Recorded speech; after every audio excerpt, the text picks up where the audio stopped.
Tenho uma filha vítima de um estupro aos 29 anos e uma neta hoje, com 26 anos, formada, solteira e nunca namorou. Ela e ninguém sabe que foi vítima de estupro e nem eu sei quem é o pai, pois minha filha nunca me disse. Minha neta é muito triste.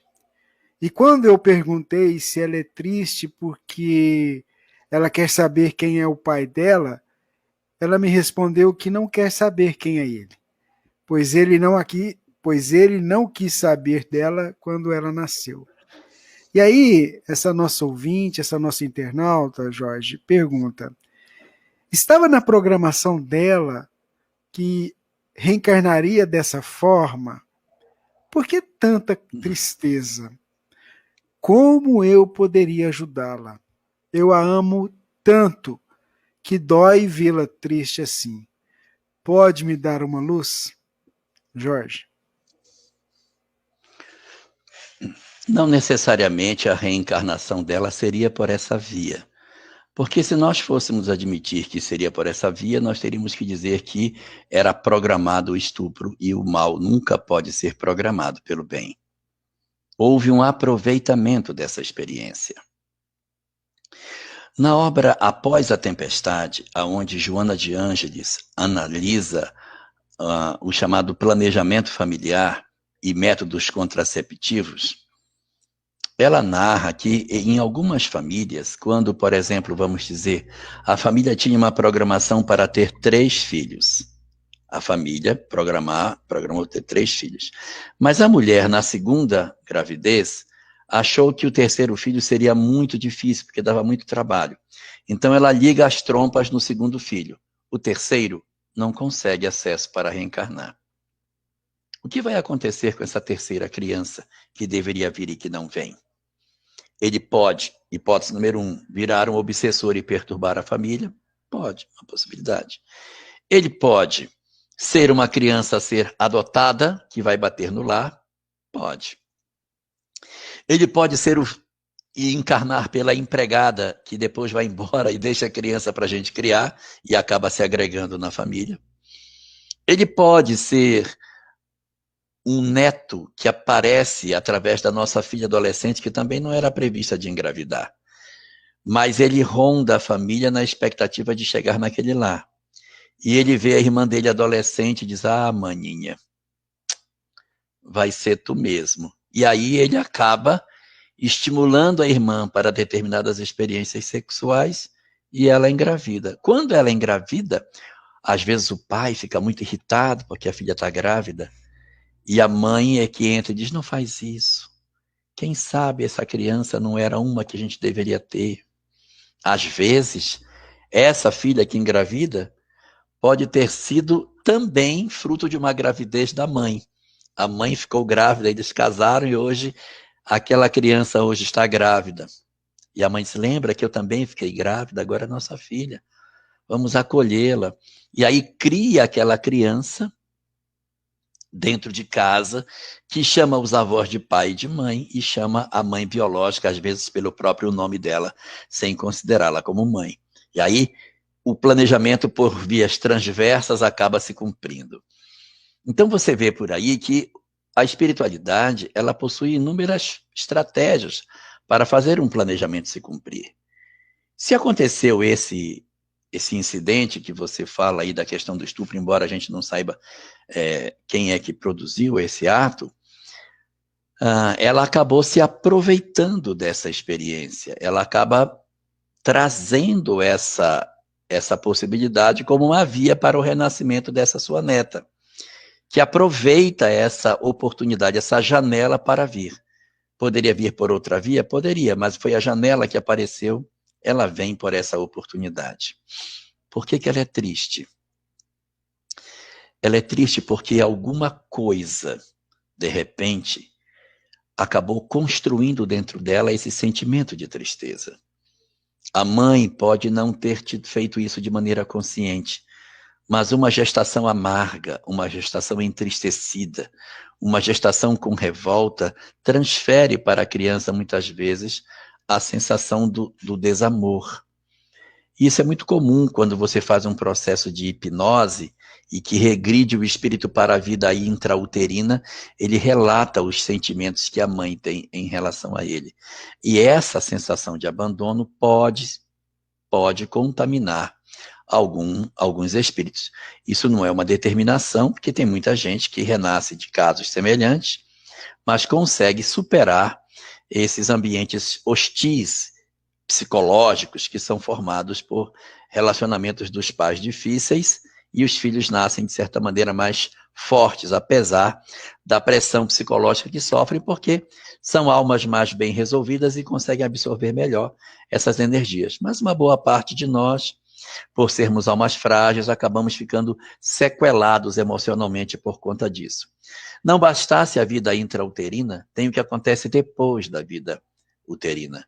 A maneira como abraça, a maneira como põe no colo, quando bota para mamar, o zelo, a maneira de tocar, que não está nas coisas físicas, está na energia que toca, no olhar.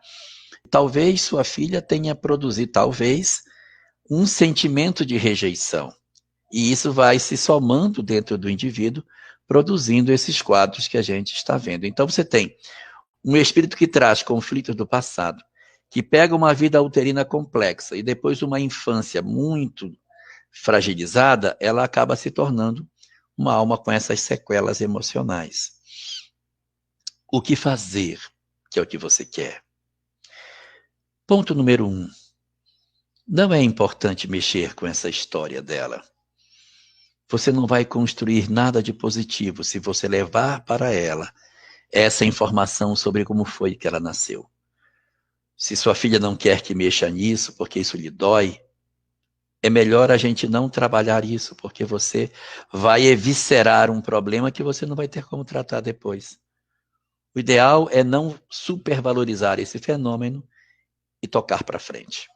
Construir o amanhã venturoso e não ficar olhando para aquilo que não se teve no passado. E o que você pode fazer com relação à sua neta? Já que você tanto a ama, se aproxime dela. Preencha a taça dela que está vazia. Dê a ela o amor que ela tem tanta vontade de receber.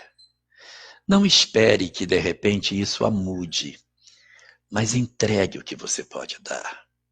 Nós não podemos entregar amor para as pessoas na expectativa de transformá-las, porque o nosso objetivo não é mudar os outros. O nosso objetivo é que nós cumpramos com tudo aquilo que a gente pode fazer no bem. Se você pode amar mais, ame.